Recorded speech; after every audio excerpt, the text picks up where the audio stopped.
I think people suffer and some people become successful. So do I think that suffering creates success? No. I think that everyone suffers and some of them become successful, and then they attribute their success to make it feel worth it to have gone through that suffering because they have an outcome. You were successful because you did the thing. How you felt about it is completely irrelevant. And so one of the most common traits that people who are poor have is that it's always tomorrow. And so they never talk about anything in terms of today. And so it's about starting tomorrow, the diet on Monday, next year, my New Year's resolution. It's always pushing off. So rather than delaying gratification, they delay pain. A lot of people watch YouTube and the internet for complex money-making skills, and they haven't even mastered showing up on time. And so it's like they want to go straight to calculus, but they don't know how to do simple addition. But the thing is that like simple addition is foundational to that, and none of the other stuff will matter unless you can do the basics. But the basics doesn't make them less important. Usually they're the foundation of a building, which make them arguably more important. They just are simpler to understand, but not simpler to do. And I think that's the big disconnect a lot of people have, is that they think because they understand something conceptually, that they feel like they have already mastered the skill, which are two very different things. And so one of the most common traits that people who are poor have is that it's always tomorrow. And so they never talk about anything in terms of today. And so it's about starting tomorrow, the diet on Monday, next year, my New Year's resolution. It's always pushing off. So rather than delaying gratification, they delay pain. And so rather than taking pain now for pleasure later, they take pleasure now and pain later. And so they flip the equation. And so they're surprised when today is later from yesterday that they're in pain. Because if last week you were like, I'm starting my diet this week, then it is now this week, and you've delayed the pain to today. And that means that the body you have right now is the result of the delayed pain that you are now forcing yourself to endure. And so they're somehow surprised when the bill comes due that they pushed off from the past. And so the first lesson of getting out of poverty is two words. It's my fault. It's I have to own that. And I think my fault you can kind of extrapolate to right now. Not like, you basically have to own everything that passed to this moment. So all the pain that I've gone through, all of the Mondays that I've missed, all of the diets that I've skipped, all of the savings I haven't made, all of those are not my dad's fault, my mom's fault, my circumstances' fault, the country I was born in's fault, the zip code, any of those things' fault. It's just mine. And the thing is that people have this belief that because they have a strong argument for why it's something or someone else's fault, that somehow helps them. And it just doesn't. Because whatever you cast blame to is where you also cast power to. And so if I say, I can't succeed because my mom didn't love me, guess who controls me? My mom. And so if you also replace my mom with a race, a gender, a political party, whatever the thing, I can't succeed because of Trump's laws. I can't succeed because of the radical left, because of wokeism, because of whatever. You actually give that thing more power in your life than you give yourself. And so it's completely, the thing is that, and this is what's so deceiving about it, is it's very self-fulfilling, is that you get more evidence and then you get more confirmation, you get more evidence, you get more confirmation, and the more your life sucks, the more you're confirmed that you were right. But do you want to be right about the fact that your life sucks? Or would you rather, I think it's an old Zig Ziglar saying, he said, you can either be right or you can be rich.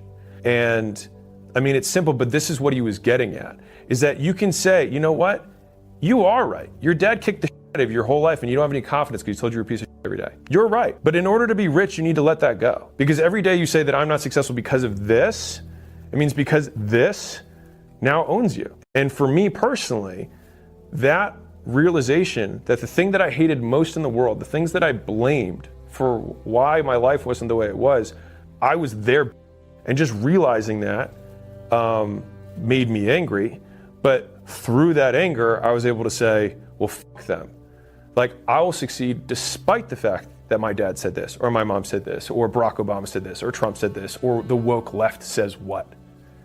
Despite that, despite the fact that the chips are stacked against me, I will still win. And so if we think about success in terms of layers, like foundations, right? The base level, like when you're digging the building where you put the hole and you pour the concrete in, the base of the entire thing is who is in power? Who is source? Because if it's anything but you in that base layer, all of the other things on top of them will topple down. It's a foundation of sand otherwise. You can't build on top of blaming other people. There's nothing that stands on it. You see, like, I want to learn sales, but I can't learn sales because I didn't get hugged enough as a kid, and so I don't like people. And so as long as you keep holding on to that, you have sand as your foundation.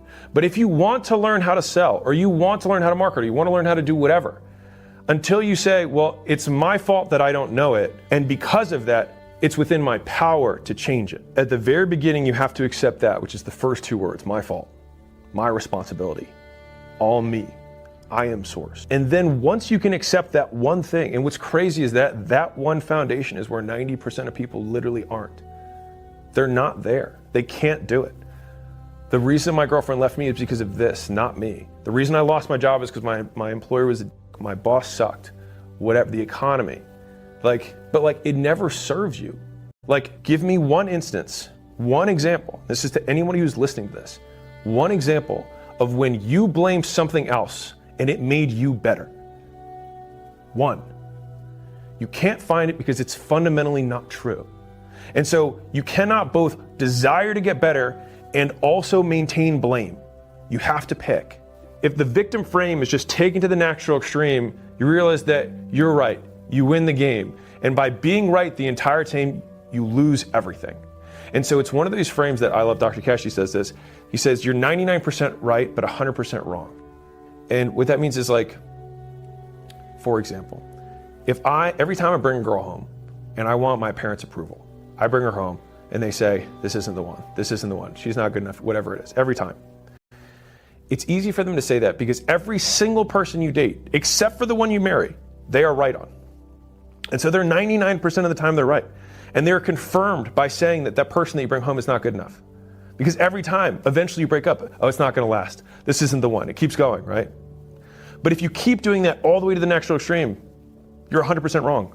Because you will be wrong eventually. And it's the same thing as, like, I wanna start this business, it's not gonna work. It's not gonna work. The second one won't work, the fifth one won't work, the seventh one won't work. And they're right. But they're just wrong on the long enough time horizon because one of them will work. And one of the girls or one of the guys that you bring home will be the one that you are going to be with. But it's so much safer for them to be right and right and right. And they get deceived by their short-term rightness that they miss the long-term wrong. And we do this to ourselves too when you're in the victim frame. I don't even like using the victim frame, but when you're in the powerless frame, you give the power away and you get to be right over, that's why it didn't work, this didn't work, this relationship won't work, this job won't work. It's not gonna work this time either. Because you get to be right over and over again. It makes you feel good in the short term, but in the long term, you guarantee the loss. It's literally the same thing as never investing. Like, if you wanna invest your money, right, and you have all this big pile of savings. If you ever invest, there's always the possibility that it goes down in the short term. It's just the nature of markets in general. But if you never invest, you guarantee that you will never get rich over the long haul. And so every day you could make this risk. You take a small risk, but you guarantee a macro win. So you take a small risk today, potential for loss today, for the guarantee over the long haul that it grows and it makes you money. But the flip side is you don't take the small risk of loss today. You take the comfort today for the guarantee that you get the long loss. And so many people flip their life to that same thing. Is that they flip the pleasure for today, and they just forget the second half of this, which is pain for tomorrow.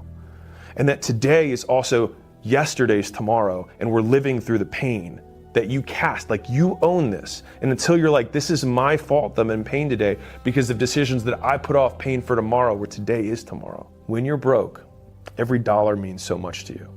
And you wanna see the dollars in your bank account go up. But I never made that my goal. I made the amount of money I made every month my goal. Because I saw that as my potential energy versus stored energy. Not to get, whatever, physics people, you get what I'm saying. And so I was willing to take that stored energy and reinvest it to take $5,000 a month in income to make it $6,000 a month. Because I knew that over a year, I was gonna make 12. And so if it cost me 2 to make the 12 in income, I would make that trade every time. And so whenever I'd save up a small nut, now obviously, I've always been pretty good about spending money. I haven't had that habit. So again, foundations, first, it's your fault. Second, spend less than you make. Third, take all of the excess and spend it on making more. Because if you're making minimum wage, I'm gonna say what you probably already know. You're not gonna get ahead. You're not gonna save your way there. You're not. Everyone loves to tell the story of that one girl at McDonald's, but they don't tell the other 100 million people who've worked at McDonald's over the world who didn't make it. And the outcome they're talking about is she made $1 million over 40 years of working at McDonald's. You can shoot for more. And so take the money you make, live on nothing. And the hard part is just swallowing the pride for the fact that in the short term, everyone's going to be right when they say that you're amounting to nothing. And that's the tough part. That's the glass that you have to swallow, that you have to pull towards you. And there's just no other way. You have to learn the skills. Now, I mean, to be fair, YouTube didn't exist when I was doing this. And Instagram was a new platform. So all this stuff, the stuff we have today is crazy. The stack of these videos and this podcast, all the stuff that didn't exist. I remember when podcasting came out, I was already a business owner. None of this stuff existed. But at the time, I just took all the money I had. And I want to make this point again, is that people think that the money is about buying courses and stuff like that. And you can, there's nothing wrong with that. I've learned a ton from a lot of the stuff that I've bought, to be really honest with you. But I think that I've always had an amazing return on education because I always did it. And I think I always wanted to be the best student in every class. And I was good at school, and I just took business as another type of school. But part of the expenses that come into what you take that money for is experiments that fail. And so one of the things that happens when you're broke is that you bet on stuff and then it doesn't work and people feel like they're back at zero, but you're not back at zero. You're at where you were plus 1 experience, plus 2 experiences, plus 3 experiences, plus 4 experiences. But when you have plus 18 experiences, all of a sudden, boop, you level up 1. You get experience points. There's a reason in video games called experience points. So you didn't trade it for nothing, you got an experience point. And then with enough experience points, you get to the next level. And so I think if you just even thought about it like that, it's not a loss, but an experience point. It could bridge the gap between your current income level and the income level that you want to get to. And then guess what? There's more experience points that you have to get there. And those experience points also cost more money. Because when you take a bet in the beginning, and when I say it costs money, it's if you run an ad and it doesn't work, it costs money. If you want to set up a Shopify store or an e-commerce store and you spend 30, 40, 50 bucks a month, whatever, it costs money. And it does, all of these things cost money to start. Now, mind you, it cost a lot less than it did in the 20s when you had to mortgage your house and guarantee that you'd win or you'd lose everything forever. So the bar has never been lower than it is now, but there still is a bar and you have to get over it. And I still think that the vast majority of that people are trying to get over has nothing to do with the difficulty of business, but the first step, the foundation, which is, it is my fault that I am here. And in it being my fault, I am the one who can get me out of it. Me personally. And if you look at it from the behavioral science perspective, you have stimulus and you have response. What happens in the box of what this person feels, right? If I hold up a red flashcard to a random person and then I slap them and then I hold the red flashcard again, all of a sudden, some of them might feel anger. Some of them might feel fear. What they feel when they see the stimulus, which I've now paired with a response, right, is going to be different. And so I think a lot of effort goes into people and even people in our world trying to help people describe their feelings, talk through things, blah, blah, blah. And I just genuinely think that it's a waste of time. I think people suffer and some people become successful. So do I think that suffering creates success? No. I think that everyone suffers and some of them become successful and then they attribute their success to make it feel worth it to have gone through that suffering because they have an outcome. But I don't think that they're related in any way because